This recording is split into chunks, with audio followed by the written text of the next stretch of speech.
Hey guys, so for this video, I want to switch it up again and talk about some tips to win 1v1s. Creative 1v1s and wagers have become extremely popular over the last few seasons, and while many of you guys may be good players in real games, creative is a whole different beast. You don't have to worry about rotating or decision making, it's all about your mechanics and capitalizing on your opponent's mistakes. Now, I'm obviously not the best 1v1 player in the world, as my videos focus on the Battle Royale game mode. But I have gotten a lot better at 1v1s and in-game build fights by watching insane creative warriors in my spare time. So, using all the tricks I learned from them, I'm gonna break down the basics of a 1v1 and talk about how you can master each to, in turn, win all of your 1v1s. With that being said, let's begin with the only place that makes sense to, your start. The start of a 1v1 is arguably the most important part of it. You and your opponent do 290s up, and then you both pull out your favorite techniques to try and get high ground. You might do the Clix start where you throw up two walls and jump to the side and then go right up and over them, or you might do the booty clap classic that has proven its worth against the most feared wager players in the world. Regardless of the specific start you choose, my advice is to pick one or two of them and only use those. No joke, it doesn't matter who you're fighting or what start they're using, always use the same one or two starts. Why, you may ask? Well, as useful as it is to know and be able to do every start in the book, it's much more useful and practical to have a couple of safe starts that you can consistently pull off. Just think about it. There's a reason Clix is always doing his signature start, and it's not because he doesn't know any others. The kid is one of the fastest builders in the world and could easily learn any start he chooses to. However, he not only believes his start is the best one out there, but he's mastered it and is confident he can make it work every single time. Now, if you're having trouble finding a 1v1 start, the best place to look is YouTube. Tons of people, including myself, have made videos on the topic with step-by-step tutorials to help you out. What I've noticed through my own research is that most starts come down to whether you want to go all in or play it safe. And what I mean by that is there are tons of starts that focus on you doing the fastest possible 90s in order to get a stare or cone over your opponent and get high ground. And then there are tons of other starts that focus on you not getting ramped over by your opponent, yet still getting high ground. You just gotta decide what route you're gonna take, as well as a 1v1 start that supports your decision. Following your start, you'll either successfully end up on high ground, or unfortunately, be stuck on the low ground. Let's dive into low ground first. The low ground really is not as bad as it seems. You know, all those high ground retakes you've been practicing in creative for months? This is where you break them out. Except, unlike 1v1 starts, where I recommend doing the same move every single time, for high ground retakes, you want to do the opposite. This means constantly changing up which retake you use and never repeatedly using the same one. Regaining high ground is all about throwing your opponent off and being unpredictable. So by only using one retake over and over again, you're making yourself easier to track and to stay on top of. A mini tip that helped me with performing retakes and choosing which one to use in 1v1s was to put myself in my opponent's shoes. Doing this allowed me to think about why each retake I used would work and in what situations I should pull them out in. There's no denying certain retakes will work better than others depending on your opponent's playstyle and positioning. The hard part is being able to recognize which retake will work the best and then successfully pulling it off. So before you default back to the same retake you always use, remember what Papa Jarian said and put yourself in your opponent's shoes. If the retake you're using wouldn't fake yourself out,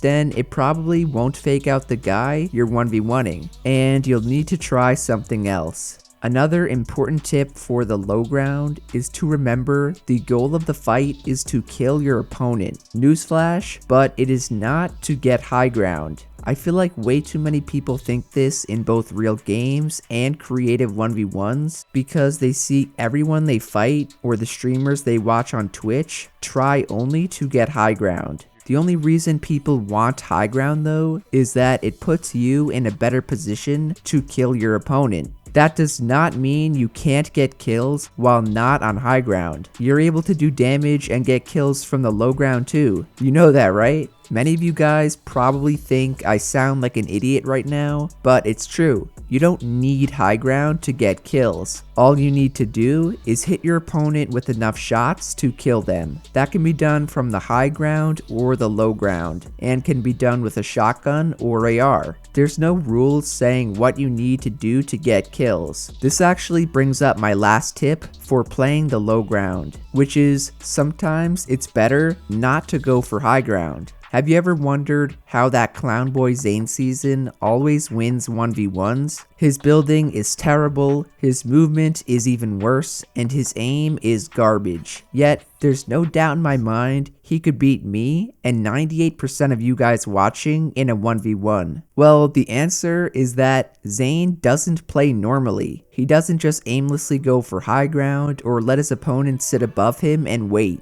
He's always applying pressure from the low ground by hitting stinky shots or straight up chopping the person out. I know that may not be allowed in your 1v1s, but the main point I'm trying to make here is to stop being predictable. Stop doing the same retakes, stop only trying to get high ground, and most importantly, stop doing what everyone else does.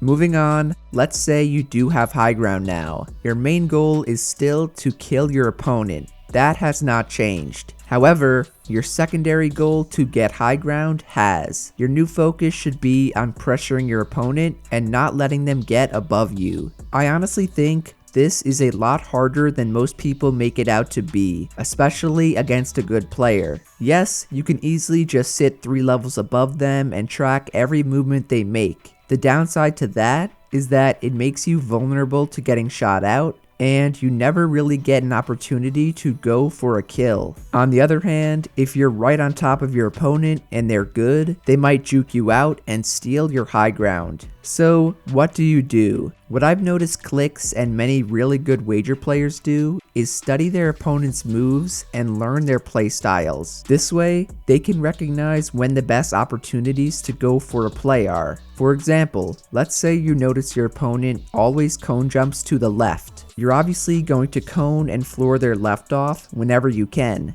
At some point, they'll get stuck under them and you can make the edit for an easy kill. What you're doing there is essentially predicting where your opponent will end up and capitalizing on it. This is how and why the best 1v1 players always seem to know where the other player is. The reality is that they're more or less guessing and predicting based on their opponent's building style. Okay, but what if you're having trouble tracking the guy you're facing? 2 things that I've started to utilize more are in-game sounds and angles. No matter where your opponent is, sound is the biggest indicator of their positioning. You might think seeing them is, but a lot of the time, a good builder will stay protected and hidden within their builds. A really good builder will go a step further and use their builds to mislead you and fake you out. That's why the one thing you can usually rely on is the sound of their builds, edits, shots, and footsteps. The other thing I mentioned was angles, and what I mean by that is having direct vision of your enemy and not their builds. This is almost impossible to do if you're sitting directly above them and mimicking their movements, but it's made much easier if you start taking angles and peeks to pinpoint their exact position. The final thing I wanted to mention was box fighting, and I know not many people like doing it in 1v1s, but in a majority of wagers, that's what it comes down to. Even in 1v1s where it's not allowed, most of the time, the kill or the edit leading up to the kill will be some sort of box fight. So obviously, I'm not telling you to go and sit in a box, just know and be aware of how important box fighting is, not only in real games, but in 1v1s, especially for money.